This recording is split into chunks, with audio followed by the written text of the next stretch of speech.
Good afternoon, everyone. My name is that's where the mic is. Good afternoon, everyone. My name is Brenton Unger, and let's talk politics.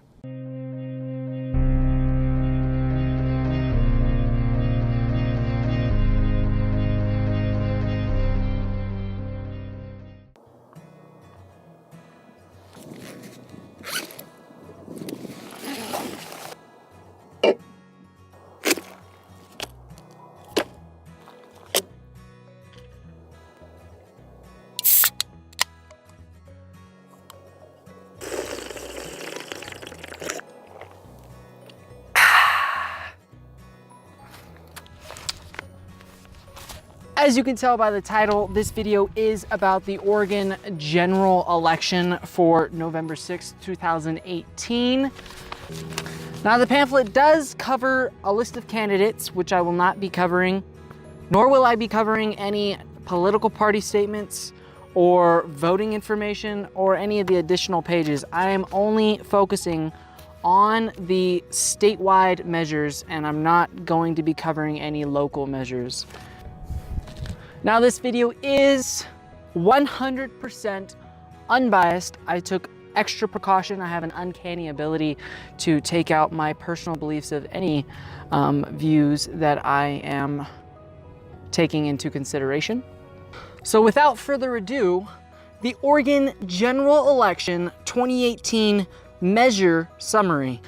The first measure, Measure 102, allows local bonds for financing affordable housing with private entities. Now, Measure 102 does amend the Oregon Constitution. The financial impact is listed as no impact on state or revenue expenditures. However, there is a local impact on the people who do approve bonds. I did put quotations on approve because approve listed in the pamphlet does not describe how the bonds will be approved other than a vague term of voting. Now, this text of measure removes the restriction of municipal corporations to be stockholders. This is in the fine print of the text measure. Annual audits and public reporting on expenditure of proceeds of the bonded indebtedness. Bonded indebtedness does not exceed 0.5% of real market value of all property in the jurisdiction. The Constitution currently prohibits most local governments from raising money for or loaning credit to in aid of any private entity. Measure 102 would enable governments to get voter approval to finance certain private entity operations. Now, the important thing I think to take away from this is it doesn't define how voting is going to be taking place as far as approving bonds. Definitions are important in legislature, so if you don't have definition for everything you're talking about, it can be kind of confusing. Moving on to Measure 103, prohibits taxes based on transactions for groceries enacted after September 2017. It does add a new amendment to the Constitution of Oregon. The financial impact is indeterminate. Take that into high consideration. This has not been done anywhere in the United States. As you know, Oregon State is the only state who has currently not imposed sales tax. Currently, there are no legal prohibitions for taxes on groceries. Oregon people have currently, I believe, voted no on 5 in the last year to tax groceries, sales tax. This next piece of information is actually very critical in defining how you're going to view this law. Groceries, as defined in the pamphlet, is raw or processed food or beverage intended for human consumption. The exceptions, of course, are alcohol, marijuana, and tobacco products. This does not include other groceries that are not meant for human consumption. This is a very specific definition for groceries. We all go to the store and we all buy things that we actually don't eat. Things such as toilet paper. I can't think of anything else. Toilet paper. We all need that, right? This law does prohibit all future attempts to tax groceries. However, that is because making it into the amendment of the Constitution would make it unconstitutional to even bring up the idea of a sales tax on groceries specifically, the definition of groceries as defined by this pamphlet. Another thing to take in consideration is that the financial impact is indeterminate. Just think about that. There's no projections on how much this will cost Oregon State as a whole, local or otherwise. Now, Measure 104 expands application of requirement that 3/5 legislative majority approve bills raising revenue. Currently, this is a law. The measure is intended to change the definition for raising revenue. Raising revenue is currently undefined, but it has been interpreted to include bills that bring money into the state treasury by levying or increasing tax. The new definition of raising revenue is proposed as follows.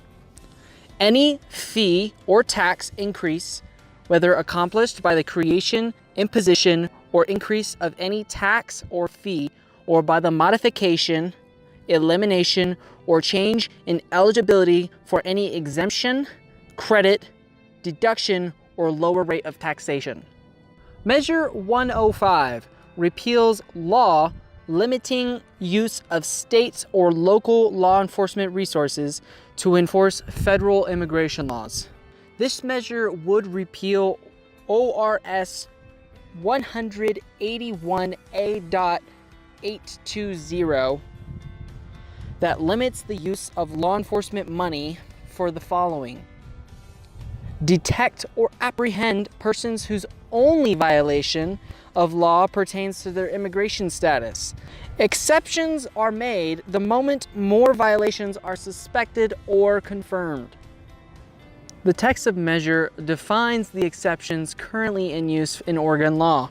The number one, able to verify a person's immigration status if person is arrested for another criminal offense. This means that law enforcement is able to verify a person's immigration status only if the person is arrested for another criminal offense. And finally, Measure 106 prohibits spending public funds directly or indirectly for abortion, exceptions, and reduces abortion access. Currently, abortions may be obtained under state-funded health plans or by health insurance provided by a public employer. The new law is stated as follows. State shall not spend public funds for any abortion except when medically necessary or as may be required by federal law. For the proposal definitions for public funds, money under the control of the state of Oregon or any of its political subdivisions or public officials. Medically necessary.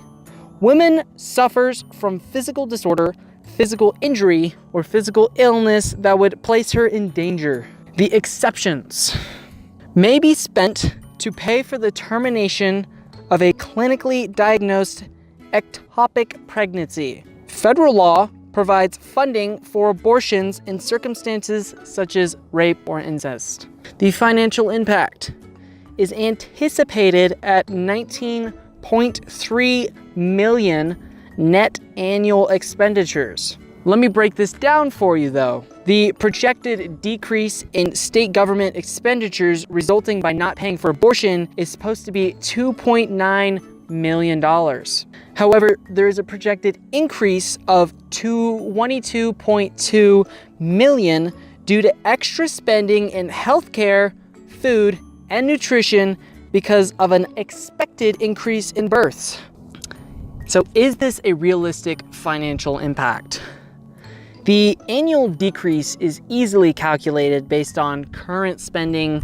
It's very well laid out. However, the increase in spending is fairly questionable because if all of the women in the previous years had had children, that is what the financial impact is calculated on. Is this a realistic increase projection? I'm gonna let you decide. I'm just bringing you the facts. That concludes the 5 measures I have to share with you today. If you feel like I left anything out that is important, go ahead and leave it in the comments down below. Everything I said was brought out of the state pamphlet. Again, I just want to reiterate that. I did not insert any of my opinions other than to realistically break down certain points into more understandable phrases. If you guys feel like this was helpful for you, please feel free to leave a like and share it with anyone else who's in Oregon, or just for general exposure of the measures that are currently in the voters pamphlet for the 2018 general election.